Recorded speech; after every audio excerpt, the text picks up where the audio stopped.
Les fers à vos chevilles vont loin, bien loin. Du 3 février 2018. Citation. L'homme est né libre, et partout il est dans les fers. Tel se croit maître des autres, qui ne laisse pas d'être plus esclave qu'eux. De Jean-Jacques Rousseau. Pour évoluer ou faire évoluer, il faut qu'il y ait agression, perturbation de l'homéostasie du système. Mais il y a différents niveaux d'agression, et différentes conceptions de ce qu'est un niveau, un degré d'agression. Dans l'absolu, il faut être doux, surtout avec soi-même, afin de se faire évoluer sans se détruire.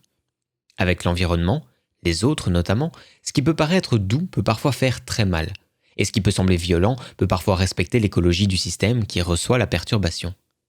En effet, on a pu constater que des articles aux propos profonds et exprimés dans un langage académique, modéré, avec un vocabulaire choisi, pouvaient déclencher des réactions de haine. Conclusion, il était, malgré la douceur de l'enrobage, le vocabulaire, la forme, trop violent pour certains systèmes, incapables d'intégrer les informations qu'il contenait. A l'inverse, l'utilisation d'une certaine forme de violence, grossièreté, blague, grâce, insulte, subtilement intégrée à un texte voulant faire passer des idées profondes, a pu provoquer de l'intérêt, des réflexions, des questions, des débats, et faire avancer des gens. D'où l'importance de varier la forme pour mieux faire passer le fond, et de réussir ainsi à atteindre notre objectif, entrer en contact pour faire passer des idées, des réflexions que nous jugeons utiles pour les gens. D'autant plus que, dans le cadre de la musculation stratégique que nous enseignons, provoquer des prises de conscience permettant de modifier le rapport au corps et à son utilisation est primordial. Donc, point 1, être parfois dur, violent, permet de se protéger des agressions d'humains que leur conditionnement ont conduit à vouloir médire, blesser, agresser, rabaisser, soumettre dans la haine de soi, des autres et du monde. La douceur mène à tout quand il s'agit de soi-même. C'est le meilleur choix pour croître et durer. Et pour protéger cette entreprise de construction de soi dans la douceur, il s'agit d'être parfois dur afin de ne pas se laisser envahir puis détruire par ceux qui ne sont pas sur ce chemin. Point 2. Un changement rapide et durable nécessite de respecter l'écologie du système auquel on s'adresse, de tenir compte de son fonctionnement, de ses besoins, de ses limites. Sinon, le changement apparent que l'on a obtenu n'est que le fruit de la peur, du dressage, donc de la soumission. C'est un changement qui empêche toute autonomie. Ce changement peut être profond et permanent, tels les changements que les parents peuvent obtenir chez leurs enfants par la force, les violences, les punitions, les contraintes, le chantage. Une fois inscrit dans le système nerveux, le commandement parental va y rester. Ce ne sera pas un changement correspondant à une croissance de l'enfant par incorporation de ce qui peut le gratifier sans le détruire. Ce sera un changement faisant de lui un humain à la mentalité d'esclave. Il aura changé parce qu'il aura été soumis. Et il gardera ce type de fonctionnement toute sa vie, puisque c'est comme ça qu'il aura appris à apprendre. C'est pour ça que les gens sont majoritairement conformistes, et se mettent à genoux devant tant de leaders politiques, incarnant les parents, espérant le changement par d'autres mains que les leurs. Ils n'ont aucune autonomie. C'est cela, être un mouton. Et comme 86% des parents frappent leurs enfants, et bien plus encore les humilient, leur font du chantage, etc., alors on a une population qui est à près de 100% constituée de moutons. C'est pour cela que nous insistons tant sur l'exploitation de vos mémoires traumatiques, afin que vous puissiez renouer avec vos émotions, vous reconnecter avec vous-même, revenir dans votre zone de confort, savoir ce que sont vos véritables besoins et accéder ainsi, peu à peu, à la véritable autonomie, la seule permettant l'épanouissement intégral. Explorer sa mémoire traumatique, c'est revenir sur sa condition d'esclave, qui a débuté dès notre naissance. C'est le prix de la libération. Sans cela, vous serez des moutons à vie. Et ceux qui se disent lions sans avoir fait ce chemin de connaissance de soi sont en fait des moutons déguisés, par peur, en lions. Des lions bien dressés, des lions de cirque, une peau de lion recouvrant un mouton apeuré.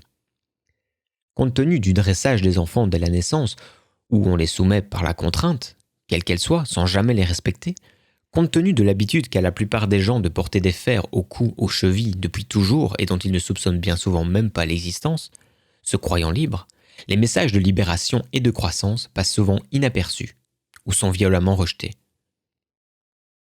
Citation. Je suis effrayé par les automatismes qu'il est possible de créer à son insu dans le système nerveux d'un enfant. Il lui faudra dans sa vie d'adulte une chance exceptionnelle pour s'évader de cette prison s'il y parvient jamais. De Henri Laborie, biologiste, chercheur, cybernéticien. Tout petit, vous avez appris à vous soumettre, et cela a marqué votre comportement pour la vie. Vous avez appris à apprendre. Et l'essentiel de ce qui pourrait vous ramener à vous-même, à faire tomber vos fers, va alors glisser pour vous. Chacun devient imperméable au changement, sauf si c'est du dressage, sauf si c'est dans la soumission que cela se passe, comme au travail par exemple. Et sans autorité, vous devenez totalement irresponsable, destructeur, autodestructeur, qu'on ne ferait les comportements sur le net. L'essentiel de nos enseignements, et même des lectures auxquelles on vous convie, et dans lesquelles les plus réceptifs se sont engagés, va glisser sur vous. Tout ce qui ramène à l'autonomie va être interdit d'office, compte tenu de ce que Reich appelle notre structure caractérielle. Une forme de personnalité obtenue par un dressage insensible à nos réels besoins et qui a formaté nos comportements de manière rigide très tôt. Autant dire que tout changement réel, de type 2 comme l'explique Gregory Bateson, est quasi impossible chez la majeure partie des gens. Et ces gens vont se proclamer libres suite à leur dressage, alors que tout, dans leur vie, exprime la soumission à l'autorité, la peur de vivre, la crainte absolue de l'autonomie.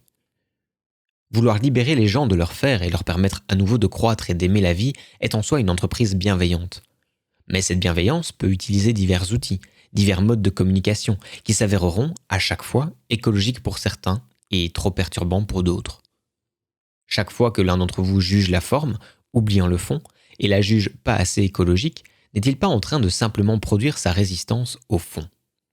Cesser d'être un mouton, au moins un tout petit peu, c'est comprendre qu'on est loin de son autonomie et de sa zone de confort, et donc de croissance et d'épanouissement. Il s'agit, une fois cette première prise de conscience réalisée, d'explorer sa mémoire traumatique, de partir à la rencontre de soi via un chemin de connaissance en reliant les outils donnés, en cherchant à comprendre en quoi le fond est plus perturbant que la forme. À chercher en quoi le fond proposé par les articles peut nourrir une terre devenue aride lors d'un long et brutal processus de dressage. Et pensez à remercier vos parents pour vous avoir dressé, par la peur, les punitions, les coups, le chantage, pour ne pas vous avoir écouté, pour vous avoir négligé, pour vous avoir aimé à la condition d'être obéissant, pour avoir contraint vos attitudes, vos pensées, engendrant en vous, profondément, la colère, la peine et le ressentiment. Cela a fait de vous de vrais hommes, non, de vrais moutons, couverts d'une peau de lion, se comportant comme des loups.